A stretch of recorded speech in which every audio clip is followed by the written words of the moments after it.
Welcome everyone to this wonderful event. I'm really excited to be hosting the Be Inspired, the Road to B Corp certification and emissions reduction.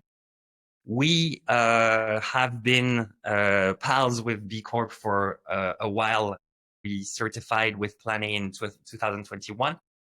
We're currently in the process of doing our second recertification, our first recertification, second verification process. With Plan A, we're hoping to really get this process done in the next few weeks. We're in the final stages of verification, and I'm couldn't be more excited to really open up the stage. The idea here was really to discuss the behind the scenes of getting a B Corp certification. The B Lab has just introduced a big overhaul in the way that this verification process, that this impact assessment happens. So lots of changes to discuss, lots of novelty, all in the idea, in the ethos of continuous improvement. So one thing that Plan A, which is a carbon accounting software, a platform for businesses to measure, track, reduce their emissions, and B Lab, which you know the mission of, one of the common points that we have is really this improvement of businesses. This is not just a story about ticking boxes. This is not just a story about validating labels. This is a story about becoming better. And every 3 years, the B Corp updates their methodologies in order to really put the bar higher and to really make sure that businesses do better than they have in the past. For this part of the conversation, Armelle Duviozard is here with me. She's the community and impact lead at B Lab Germany. She is working every day to really foster a network of businesses committed to social and environmental responsibility. And she facilitates the creation of a community, of a space of impact around these German certified B Corp. Armelle, welcome. And it's a pleasure to have you on stage today. Thank you, Nathan. Thank you so much for having me. I'm really excited for this conversation. I'm excited it's been a long time coming that we've been trying to do something together with Plan A. So I'm excited that today is the day. And also, kind of as you said, we launched our new standards now 2 weeks ago. It's our first official public event discussing them. So it's all new for everyone in the community and also for us. It's a bit of a turning point in the B Lab journey so far. And I think just because I see a few names I know from the B Corp community in the chat, a few others, I'm just gonna, for a bit of context, explain like why this is happening right now and what it is before we dive into a bit more the how with you and all of the expertise that you bring as well. And so as Nathan already said, the B Lab standards get updated every couple of years, and really, whilst the standards and the certification is what I would say, maybe best known for, and this is a bit of the tip of the iceberg of a much larger theory of change, which is that our vision as an organization, as a global network, is to change the economy, change the economic system to one that really works for all stakeholders, for people, planet, communities, and not just for shareholders, which is the very linear short-term focused economic system we are in now. The way that our theory of the outcomes we're trying to reach to kind of bring that vision to life is to really change the behavior and operating modes of businesses and change the narrative and the cultural expectations of and about businesses and how we do business. And our tagline, our motto at B Lab is very much this, using business as a force for good, and how can we change the way companies as economic actors act within society.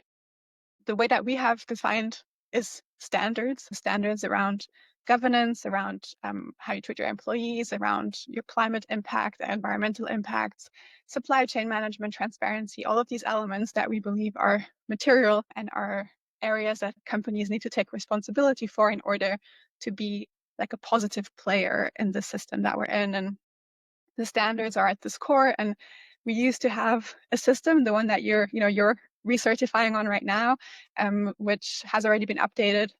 So this is the 7th version of our standard. And we decided to really, over the last couple of years, through an extensive stakeholder consultation process, change the models.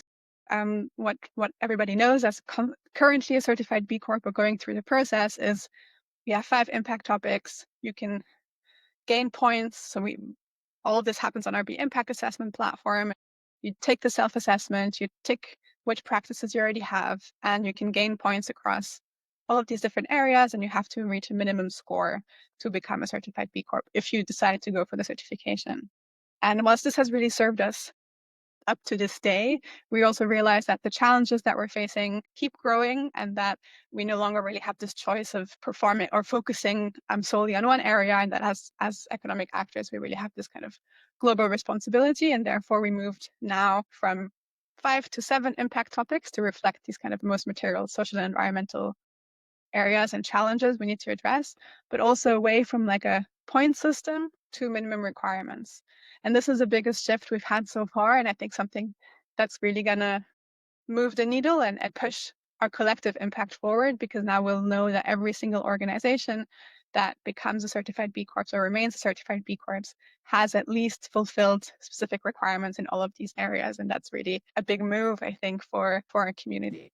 Yeah, for sure. And you know what's really interesting? Plan A scored really high in the governance sector during our first certification. So we had an extra label, extra certification, which was top 5% in our category of businesses.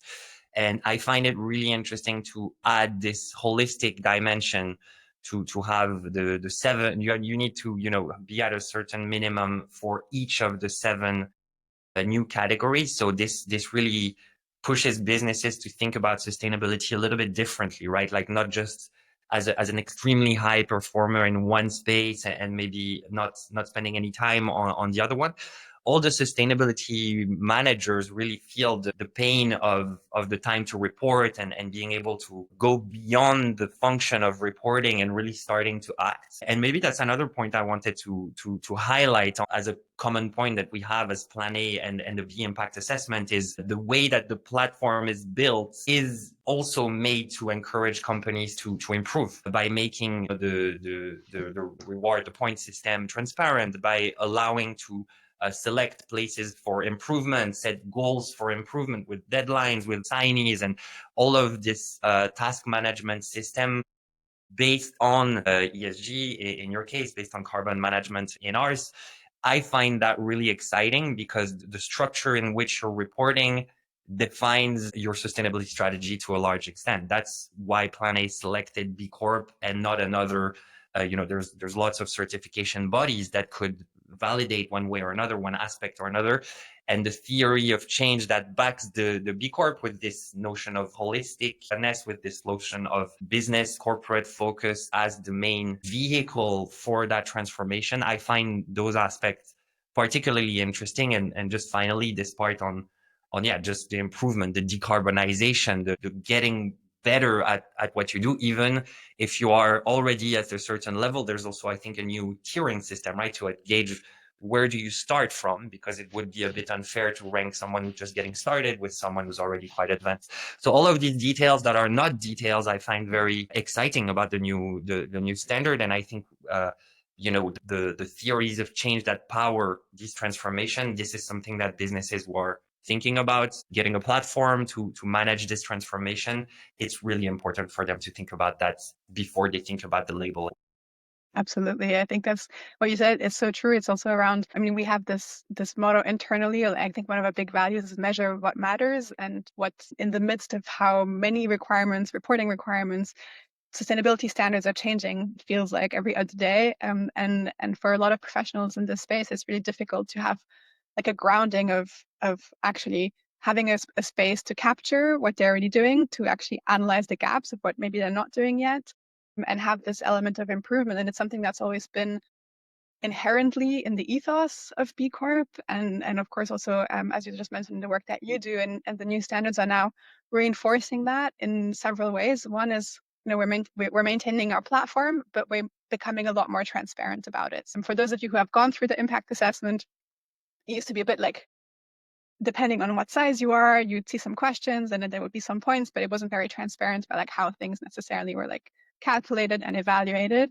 And this year is the first time we actually been going all out with the transparency. Like the full standards are available. You can download them in PDF, and you actually have now, I would say, a much more comprehensive guide. And that's what we really want it always to be. It's like a very action-oriented framework. It's about measuring, and then it's about setting goals, as you said, improving relatively quickly to see like what are your low-hanging fruits. And now we have a real guide of what exactly does this requirement mean and what you need to implement it. And I think that's crucial because we're now expecting companies to actually have continuous improvement as part of their verification process. And this is something that's, I think, pushing, like really pushing now our collective impact forward, because we used to always kind of say and drive forward this idea of continuous improvement, and that, you know, B Corp is a journey. The certification isn't like an end in itself. It's really about, you know, getting started and improving and measuring and reporting and improving again. But now there is, as you said, like a system of 0, 3, 5 years. And so once you start, like whoever is starting the process now, or for you, like at your next certification round, you'll be at your 0, and there'll be certain requirements for your size of company and sector. And this is what you'll need to do to be certified the first time around. But you'll actually already be able to see by the next time what you'll have to have like put into place to certify in year 3. And that's, to me, is really the kind of key into turning long-term thinking into short-term action, because now you can actually plan. We need sustainability strategies that don't go, they're not 1 year long. Like we need to be thinking a lot further than that. And I think being able to take these first steps is what's really important, and actually having that inspiration and that really tangible, yeah, guide, I guess, is the best word you could say about what does the future look like for us, and how are we going to implement this, and how are we going to budget for it, and what kind of resources do we need. And have that from the get-go, I think, is going to be really transformative for a lot of organizations, especially those who maybe are at the beginning of their journey and now they kind of get like a full toolkit of like, this is how to become a responsible company in the 21st century. And I think that's in the same way, that's maybe something I want to ask you about, kind of how you know, the journey you take also your clients and your company on, about, you know, how do you translate these really big goals and really big ambitions of where we need to go into, okay, what do you do tomorrow in your company to actually like make that first step in the right direction?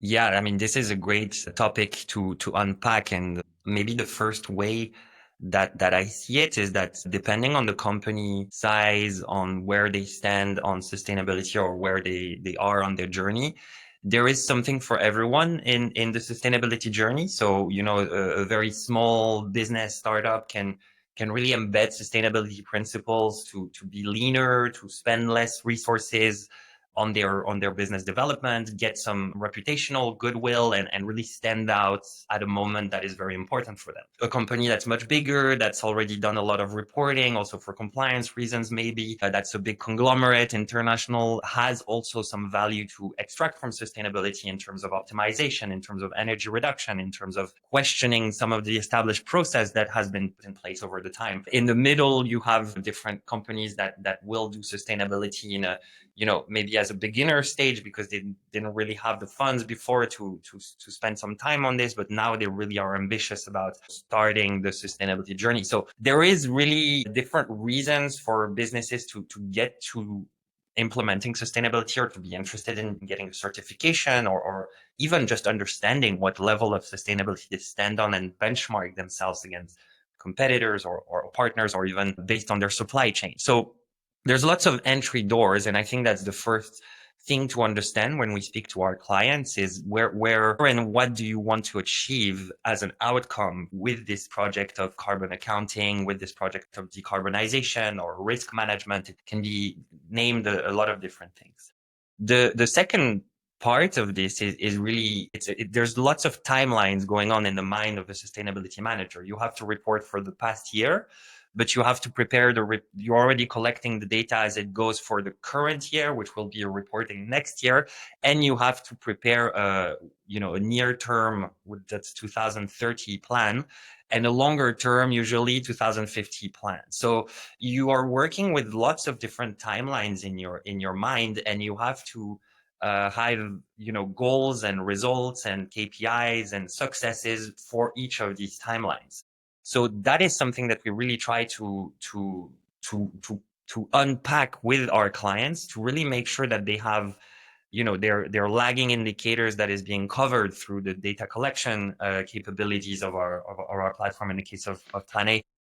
We make sure that they are already working their way backwards from what they want to see in the report next year. What you want to show in the report will influence which data you want to collect at the beginning of that cycle. So you don't want to ask a couple of times the data to the very busy, IT department, accounting departments, ops departments that you're relying on to capture that data. So you want to really help the customer see forward 1 year, 5 years, 10 years, and even 30, up to 30, 50 years. Of course, we encourage, I'm going to get to that in a second, to cut the time, right, to these actions. But be that as it may, you still need to work with the client to make sure that they're working their way backwards to actually get to their objective, and that they tick all of the different boxes of these different timelines. At Plan A, our goal is really the KPIs that we use to gauge the success of our platform is cutting the time. How much do we cut the time to reports? So how long does it take for a company to gather data, input data, generate a report that is viable for their auditors, for their compliance reporting, but also for their other stakeholders? That's very often internal, very often the boards, and very often the supply chain and the investors. So you have all of these stakeholders to satisfy, and that also is a multi-headed a process where you need to produce a lot of different content based on the same kind of data. So making sure that you're cutting the time to report so that you cut the time to action, which is where sustainability manager want to be and improve their company, not just report on the current state of their company. This is how we try to really answer some of these questions. And this is how we understand the quote unquote profile of the company when it comes to their interests and their jobs to be done for sustainability. So it was a bit of a long answer, but I hope it gives a bit of perspective. And I think it really opens up this topic that I think will resonate with sustainability teams is these different timelines to satisfy and these different people and teams that you need to speak with and provide results based on things that you asked before. Yeah, absolutely. And I think that's probably always the most challenging thing to navigate, right? Is that you do have so many different stakeholders that you owe information to, or that you need to get information from as a sustainability professional, whether you're working alone or as part of a department. And I think that's something that I used to work in that space as well. It's always this mapping of how can you use data and reprocess it in different ways so that you can satisfy all of these different stakeholders without it becoming a full-time job just to like report to different people. And that's kind of brings me also as a good segue to an important part of kind of how the standards are evolving as well as around interoperability. So again, if you have experience with B Corp, you might have noticed that some of the standards and kind of references that were captured in it were quite US centric, and the questions weren't necessarily always kind of harmonious with the way that units we use here in Europe or the way that other reporting requirements ask for specific types of data. And so the real focus and something that we've pushed actually from B Lab Europe side in the development and kind of all of the stakeholder feedback we gathered is around this interoperability with regulatory frameworks, with existing reporting standards, because we don't want to contribute even more to this reporting fatigue and audit fatigue that we're definitely seeing in the world. Therefore, now all of the new standards and each requirement and sub-requirement, you actually have a very clear indication of the conceptual or actual equivalence with existing, whether that's CDP. So when we're talking here in the climate action standard, that's a lot of what's in there, but also ESRS and GRI. And when we're talking about, workers' rights, human rights, etc., all the kind of international frameworks are now referenced there so that we can make sure that we're actually using existing data points and we're not asking companies again to recalculate things in a different way to save that, to kind of create this harmonization also in terms of, B Corp being a complementary certification to compliance requirements, to regulatory requirements that companies are facing anyway. I think that's one of the main points. And then the other one is also this idea of context. Small organizations, when we're talking about climate action, and the gist of the climate action impact topic and the intent is really that it requires companies to start to measure their emissions, to set reduction targets, and implement like climate transition, climate action plans to help achieve this global goal that we're setting ourselves. And that will look very differently in terms of whether you're a small consultancy with 5 people or if you're a large kind of manufacturing company with extensive operations and plants and a large supply chain. And that's something that's really being kind of driven more into now, the way the standard is defined, and that you have more clarity to really see, okay, how does this apply to me as in whatever type of organization I kind of factor into, so that large organizations will have much higher requirements in terms of actually having to report on their greenhouse gas emissions. They will have from the second cycle, so year 3, have to have science-based targets for their company. They have to have just climate action plans, so that really take into account the effect and impact on stakeholders. Their board needs to be involved, things like that. Those are all requirements for large companies, but for smaller companies, we realize that that would then be like a bit what we've seen now, maybe with CSRD, just like, okay, then we're going to be only doing this all day and really focusing on more tangible action-oriented elements. And this is the idea of the climate action plan. So small and medium companies are going to have to still progress on this journey. They have to start measuring energy where they can. They need to start developing and also reporting on SMART goals on this climate transition plan as they can. And again, they have kind of targets to meet and new requirements in 3 years' time, and then after that in 2 years' time, so that they really grow and improve continuously on this journey, but don't get kind of excluded because they don't have their board incentives aren't based on their climate targets and things like that. That's also something that we really realize there is context-based responsibility also in the. I fully feel that as a reporter as well. There are some questions you simply are not even allowed, right, to collect the data of in certain legislations, for example, Germany. So immediately, even if you understand where everything comes from, you have this instinctive, why am I not scoring these points? I cannot score this. I cannot even try to score these points. And so it is, I think, quote unquote, a game you need to understand about yourself, right? Like, is that you will have a company that is better in certain domains and other not so much. And you need to improve everywhere to the best of your ability. And for this, you need guidance. And I think this can be very daunting for particularly a smaller team that doesn't necessarily have the expertise in sustainability or in ESG. It is quite a complex topic, quite a technical topic that involves a lot of different hats. We mentioned communications, we mentioned data, there's strategy, there's risk management, regulatory, intelligence that you need to have. So that's a lot to ask, right, of the small team and of even individuals working in these companies. And for this, it's so important to use tools, much like, an accountant would use an accounting system, much like a marketer would use, some systems, a salesperson. Every craft has a tool that helps people achieve that. And in today's day and age, of course, software takes a lot of responsibility when it comes to the tooling of employees in our line of work and in ESG.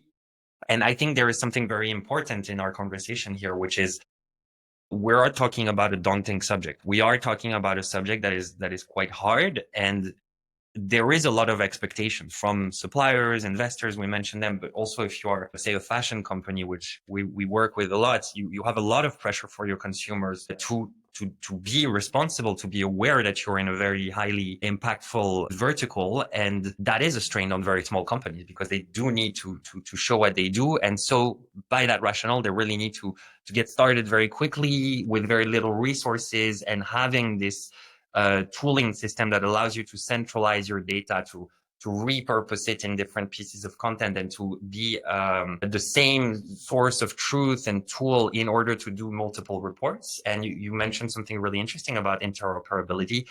In order to have the B Corp, you also need to understand the science-based targets, and you also need to understand a few other concepts and a few other standards and frameworks of change. And that already, forces you to really think as a sustainability manager on how to get all of these things done. So having this platform that really guides you and that tells you, look, right now for this verification, you're going to need this, this, and that. In 3 years, we're expecting you to be there. And in 5 years, we're expecting you to be there, is already a huge support for teams. And I think this really something that I want to drive home today is really hard and ambitious, let's say, to aim to get a full certification with the highest point on day one without a tool with a single person working on. At Plan A, we rely on our own tool for the carbon management. We've helped businesses use Plan A's carbon manager to report on B Corp, because there's, of course, questions about the environmental, the carbon, the energy consumption of businesses in the B impact assessment. So how do they use our platform to facilitate their scoring good enough and even better score to get that certification at B Corp? This is the interplay that businesses need to understand, and I think also have a selective approach to. You do need to compare. You can't report to every single voluntary reporting, systems out there. And it's not desirable for your business's impact to actually, go out and get all of the labels that you could possibly have, right? Because this can become a very big rabbit hole of time spent, of energy spent, and also become even frustrating because you really want to get to the final point, but you don't necessarily get there.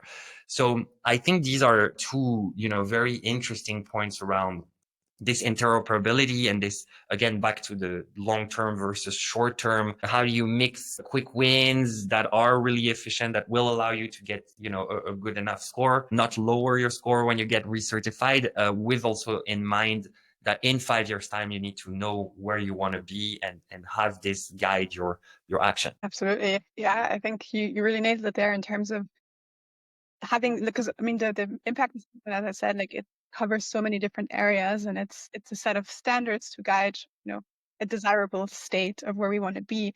But within all of these, also let's call them also verticals, maybe each impact topic, there are so many different requirements and expectations and data processes, systems that are required, and having then you will need some other tools that kind of complement it and then eventually like feed into it.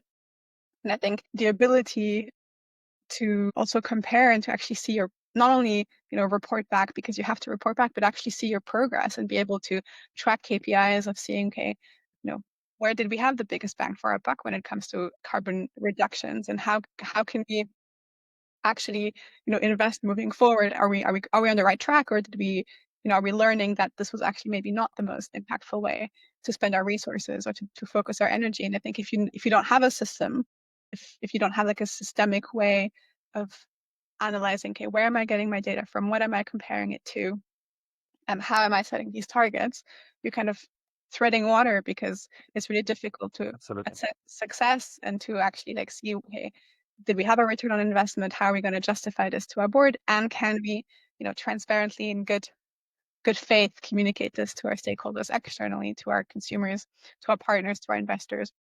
And that's where I think the interoperability between different tools and frameworks and service providers that actually support organizations in these technical implementations, not only of actually which actions to take, but also how are you going to assess if these were the right actions in the long term. This is so crucial. And maybe here, For sure. for the audience who's probably on different levels of their carbon journey as well, where what would you say are the kind of key success factors in actually getting started on using some of these tools within a company? Yeah, I mean, this is great, what you're mentioning about KPIs, and I think it's all the more relevant today, in 2025, where there's more headwinds than tailwinds, we would say, in the general conversation. I don't think it's entirely true, but nonetheless, you do have some challenges to the job of sustainability manager. You need to bring something to the table, and you need to really demonstrate that what you're doing is not something on the side of the business designed to be a side activity, but that is actually core to the business. So having a set of KPIs that is smart enough to capture, an impact, an environmental, social governance performance, but also tie it to what the business is here to do, which is reduce costs, generate some more quality services, generate some more revenue, and to endure as a company, having financial sustainability. This is really important. And so, when you get to a period of time where maybe the company is not doing so well, or maybe parts of the ESG are being questions or put back on the table to be discussed, this is actually the moment where having a platform is the most useful, because you have built a track record and you have built a set of indicators, a set of visualization and communication that allow you to show as a team that you have been active, that you have contributed to improving the business, and that you have demonstratable numbers and work to show for this. And I think this is a really big kind of mistake in a way of a lot of different impact teams, is that When the going gets good, not that many people will ask you about the numbers, right? When you get as a marketer, you're generating a lot of leads. So people are like, okay, great, you're doing good. We move on. When you're not doing so good, that's when people really want to see now what you have been up to. Where were your presentation? Where are your your biweekly meeting minutes? And how have you progressed on the KPIs that you presented to us on the board last year? This is when the questions really come in. And this is when having a platform and being able to say, well, we did the certification of B Corp. This is our score at the time. We are working on recertification. This will give us a comparable year-on-year, period-over-period number for you to actually assess the job that we have been up to. This is really interesting. This is really important. And this is really the key, I would say, of justifying some of the work that happened. There is maybe another angle. I guess it's a little bit on the side of what you were saying, but there is a lot of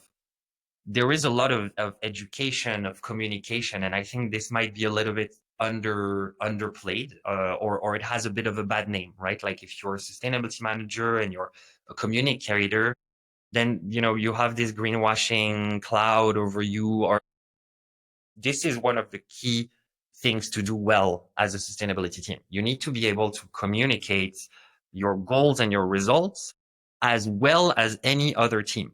Because if you start giving yourself a special status, like you don't have KPIs like everyone else, you don't have objective like everyone else, you are not like everyone else, and therefore you have an open side to be challenged by the rest of the team, and that's only fair, right? So if you are able to really translate what you're doing for the company to what they're doing, and you're doing that well based on the different audiences, based on the different teams, and based on what their problem is and how sustainability can help them, that is when I think you're really starting to make your job a lot easier over time, because people trust that you know where you're contributing, and they know what to ask of you when they see something that can be helpful. I'll just give you one quick example with an easy one, so to speak, with the sales team.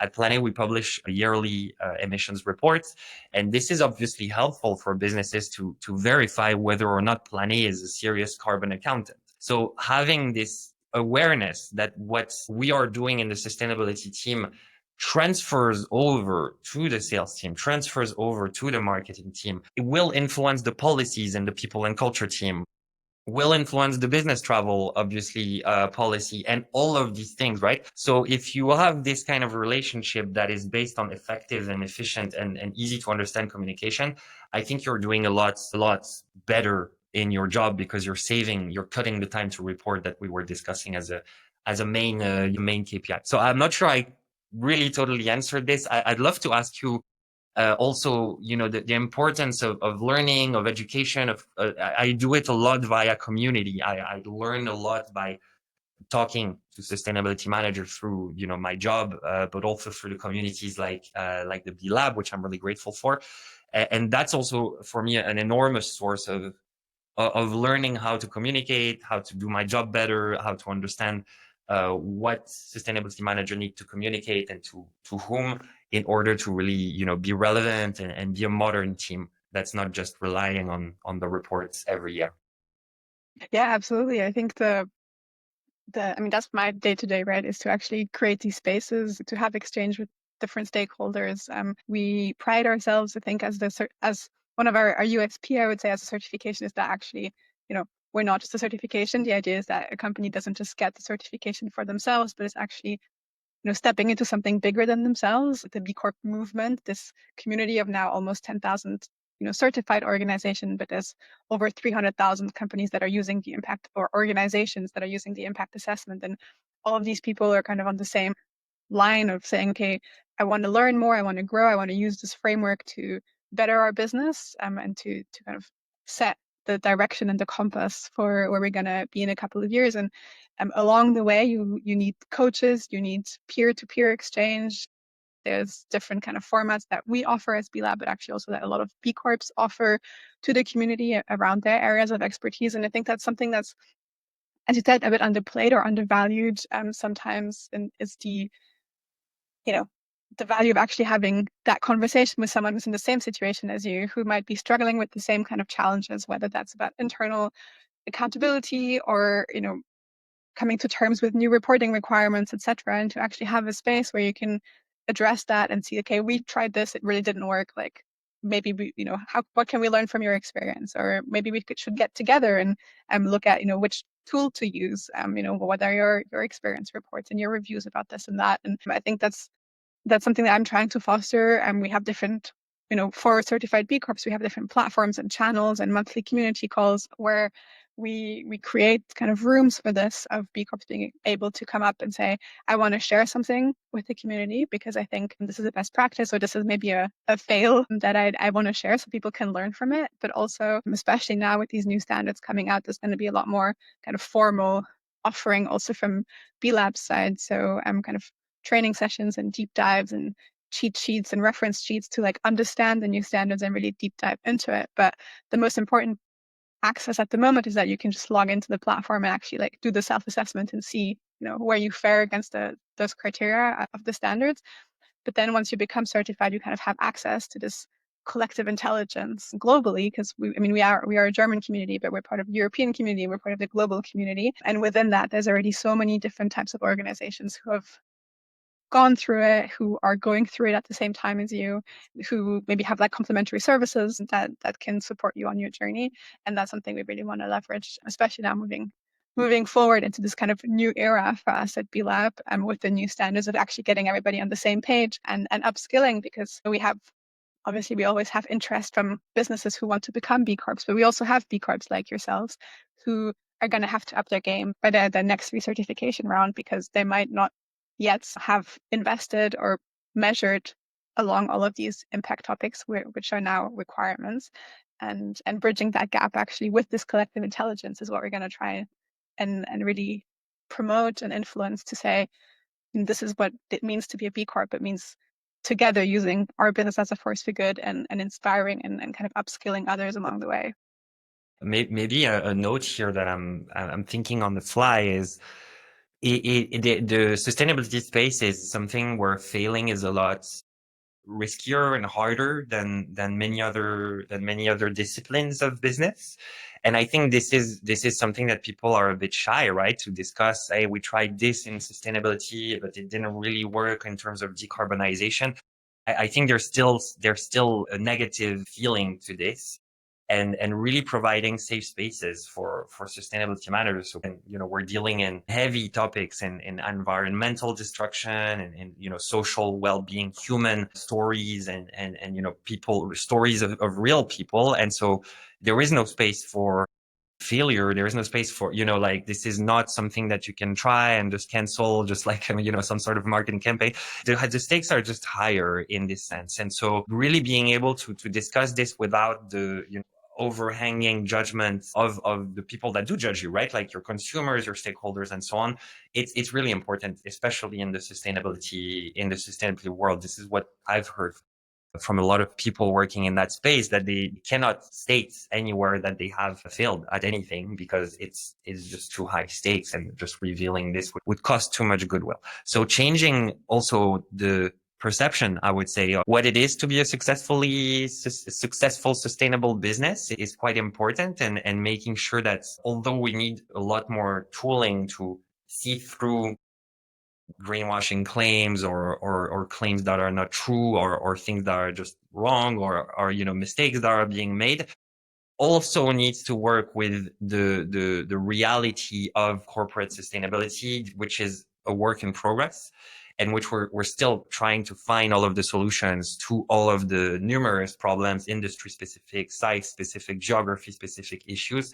And this is something we're seeing a lot in carbon and decarbonization. The solutions to reduce the emissions of IT business are obviously very different from the one of decarbonizing a supermarket or any other type of business. The economy is such a diversified world that you need to work. You need to have a feedback loop between the assessment bodies that B Corp is, for instance, and the transformation action that happen within the space of a business. So I think these are it's not really a balance because they're parallel tracks in my mind, but this is these two things that being a certification body that encourages for progress is. Yeah, Absolutely. I'm just mindful of the time, and I think people starting to type in the. Yeah, we had a couple of questions. I also had, a question in the in the DMs as well. So let's try to answer them. Can you tell a little bit more about the relationship between emissions reduction within the B Corp certification? So maybe that's one for you, Armel, in the updated standards assessments, or up to you to provide what is the space of emissions reduction and carbon management. Yeah, absolutely. So maybe a bit of a comparison with like how it also used to be. In the current standards, there's essentially questions around: do you measure? Do you have like, or what are you doing about your emissions? And it's like, do you measure them? Have you set targets? Have you made progress against your targets, etc.? And you can just kind of click where you're at this point in time. In the new standards, for small and medium enterprises in year zero, it's really around having like a climate action plan. So we're not asking yet to have to demonstrate reduction in year zero. It's about demonstrating that you've actually assessed how you are contributing to climate and how you can, and like what your role can be in climate action and climate risk mitigation, and having SMART goals. There's also a whole catalog of potential actions in the standards that you can take, but you have to kind of make them applicable to your organization and publicly demonstrate or publicly share it, like transparently share it on your website, in your company reports, etc. By year three, you will then have to demonstrate your progress against the goals that you've set yourselves in year zero.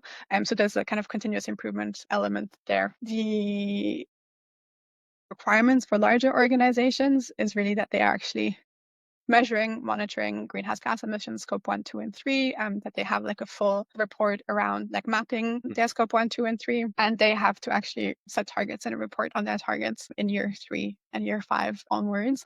They also, and again, this is kind of the larger organizations, they have a much higher kind of governance oversight requirement. So the board, or like the highest governing body, must actually formally oversee the climate strategy and the performance. So there's a requirement that it's reported to the board, and it's being taken into account in highest decision-making processes. So that's kind of the requirements. So they have to actually like track, improve, report on at different levels, and the requirement is there that they have to do that to certify. Whilst for smaller organizations, I would say the first step is kind of actually understanding and mapping where you're at now and what you need to do to get to the next. Providing the snapshot of today and the roadmap for the next year. Exactly. There's another question that is quite related. Thank you, Stephanie Wagner, for asking that. As a small service company with upcoming B Corp recertification, is your tool useful for scope 1 to 3 reporting? And can you say something about the prices? So I'll just say one quick word, just rebounding on what you were saying. There's a few dimensions that we're introducing, right, in emissions management. And one, as Amel said, is the board sign off or the buy-in from the leadership team, and the decarbonization planning. These are two new aspects also beyond the B Corp that are becoming really important, because they are decisive aspect of being successful at having a decarbonization plan.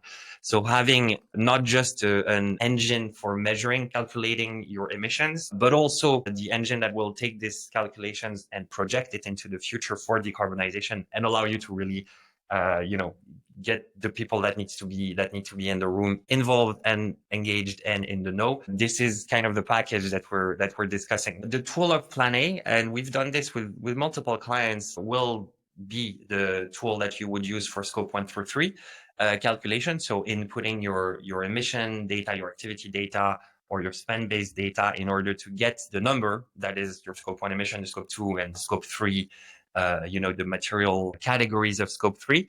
This would be more a job, let's say, for the Plan A platform, and then would connect with the impact assessment tool in order to power better scores, right? And that's something that we discussed at length together. Having these platforms really allow you to get the infrastructure to get a good score. That's really important to understand, that you're playing for a certain grade or score, if you will, but without the adequate tooling and without people that are willing to work on it in the accounting team again, and in the other partner teams, it will be very hard to get that certification. It will be very hard to have a good score and to really meet all of the expectations that are set forth by the standards. Much harder than to improve because you don't have the track record that is creating the lagging indicators that you're able to show for. This is what the value of a platform is when it comes to scoring on these assessments. And then for the price, the Plan A has different setups. There's an essential plan starting at 2K for the smaller businesses that need to do reporting. There's other plans for larger companies that have more complexities embedded, more location, more facilities, and more industries.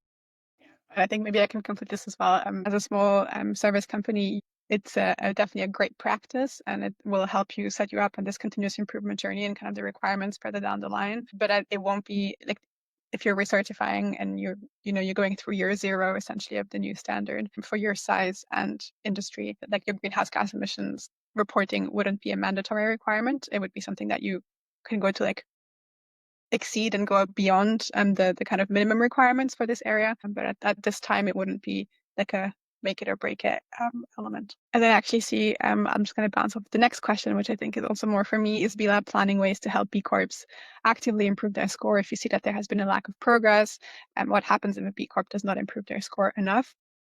So this is something that we kind of moved again with this transition away from actually having like a point score, which is it's no longer going to be a thing, and having this requirements is that's the baseline that companies have to meet. At the moment, if you're, or maybe even like in your recertification and certification rounds, and Nathan, you've seen this as well. If you were to fall under a certain score, then you have a grace period of like an improvement period, but you have a couple of months to demonstrate, starting to take action and implementing certain practices or policies or whatever it might be to get those point score back up to like the minimum threshold. And if you're not able to do that in that time, then your certification gets paused and you have to reapply when you're mature enough or ready enough to do it. The plan now with the new standards is that there is a transition period for B Corps that are already B Corps that are going to have to switch to this new system. Because as I said, as the system is now changing to all of these requirements, some companies maybe just hadn't actually invested a lot of energy and time and resources into their carbon accounting, and now they have to like set up structures and do all of these things. So depending on what the timeline was anyway around your recertification, you will have an extension period to be able to like prepare yourself and adapt and adjust your practices to be able to meet the new standards. And we from B Lab Germany, but actually also from B Lab Global, in Europe, there's going to be different upskilling modules and resources that are going to be created and offered to the community to make sure that like we leave no one behind. The collective impact we want to create, we're not going to create it if we just let everybody be and do their own thing and fail through their next certification. And we want to make sure that actually this upskilling is a real tangible impact improvement in our community, that we also able to measure it, because that's also our theory of change, right? Is that businesses do get better and they inspire other businesses to get better. And so there's going to be a similar kind of process in terms of you have this time now to familiarize yourself. Like today, you can log onto the platform as a certified B Corp. You can start to take the self-assessment that's going to be tailored to your size and industry and see where your gaps are. And then you have time, because at the moment anyway, until beginning of next year, you can't actually click on submit on the new standard. It's more like an exploration phase. And so you can kind of see where those gaps are, start to like plan for them, include these measures in your next budgeting cycle, strategic cycles. And then when you're ready for your date, a bit what you did at Plan A recently, you click on submit, you're ready to, like you send your assessment to be verified. And there's going to be again an audit. And if in the audit they notice that something's not actually up to the standard that it needs to be, same, you would have like, you get your homework graded, you get it back, you have some time to improve, and then you have to demonstrate that you've actually improved on it in that way. And you're also given the thing to improve, right? Like you don't have to figure it out necessarily all yourself. You have an auditor. I know that's not exactly the way you call it, but there is a verification person that allows you to really tell you where you actually can get better. And that's been very useful also for me, who's been in charge of the B Corp certification internally, to go back internally and to say, hey, we would, improve our B Corp standing if we installed some air, measurement systems in the office. And that really carries some weight. So I think that's quite an important way to utilize this certification process to already set the bar for yourself as a company. Maybe one from Liam Gavin. Are there any best practice to consider when doing carbon accounting with the view to getting B Corp certified? And which company size will be required to report on the scope? So I will take the first one, and maybe you can take the second one. We alluded to it. So we mentioned it a little earlier in the conversation. There is this thinking backwards, right? Like you want to know what you want to have on your dashboard or in your Slack message or in your yearly reports. You want to know what you want to see in order to ask for the right type of data, to label it in the right type of way. I'll give you one example. We were asked about the proportion of renewable energy as per a certain definition. So being able to really identify your consumption of energy, percentage of renewable, and know the definition of what renewable means for your personal contract in terms of scope 2 emission. This was important and relevant for us in order to answer the questions to B Corp to the best of our ability. So it goes back to having a process of carbon management, which looks at the end result of where you want to get in terms of reporting questions to answer and outcomes in order to really shape the way you're going to collect data. Other than this, the beauty, if you will, of carbon CO2 equivalent is that this is essentially the unit that is the most interoperable out of all of them when it comes to impact measurement. And this is why, by the way, the reporting really in general focuses on this value, because it is the one that is somehow more comparable, because it is calculated in a way that is a bit more objectivized by the standards. So that's some of the best practice. I hope this answers part of your question, Liam, and then over to you, Armel, for the company sizes. Yes, absolutely. So in terms of reporting on greenhouse gas emissions, it starts at what we call large. So we have different, like large, extra large, extra, extra large is actually like now new categorizations that we have. And a large company is from 250 employees onwards or over 75 million in revenue, whichever is the largest. So if you're a smaller company with more revenue, then if if you're at least at 75 million revenue threshold, then you would count as large, or if you're minimum 250 employees, you would count as large. So that's kind of your reference point for from which moment onwards you will actually be required to have like a documented process to measure your scope 1, 2, and 3, and actually getting like a greenhouse gas emissions inventory and reporting in place. Thank you so much, Armel. We're just in time. Thank you so much for all these insights, for this really interesting conversation. Thank you in the chat to your question and your engagement. You can find all of the educational material on the Plan A Academy. We will share at this event. Thank you so much, Armel. Have a great rest of the day, and we hope to see you, interact with you very, very soon, either in Berlin or somewhere else in Europe for new B Corp and Plan A adventures. Thank you so much for having me. Thank you for the great conversation.